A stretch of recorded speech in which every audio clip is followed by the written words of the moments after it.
surplombe le petit village de Thonois au sud de Nancy. L'église Saint-Laurent, un patrimoine bien ancré dans la vie locale. Un lieu de culte mais aussi de culture pour les amoureux du chant choral. Problème, l'édifice souffre beaucoup de l'humidité, malgré d'importants travaux entrepris il y a presque 20 ans par la commune. On voit un peu partout que ça se décolle, que ça se détache un peu, voilà. Donc il y a vraiment une urgence. En raison de l'apparition de multiples fissures, de lézardes ou encore de pierres de taille qui se décollent de la voûte, l'église est même fermée depuis 1 an et demi par mesure de sécurité.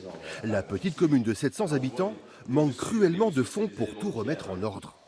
Notre-Dame, on est consterné, hein, c'est la première réaction.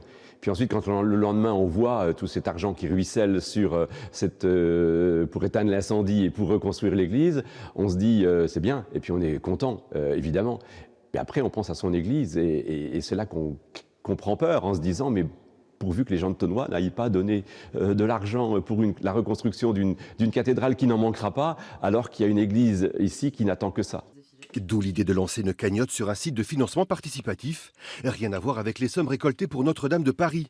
La cause reste modeste malgré un certain intérêt patrimonial. Saint-Laurent constitue un bel exemple de construction d'église dans le sud meurthe-et-mosellan, de ses origines romanes au XIIe siècle jusqu'à ses modifications néo-gothiques au XIXe. Ça fait un ensemble qui finalement est harmonieux, qui est homogène, et en fait on lui reconnaît aussi à cette église beaucoup de charme.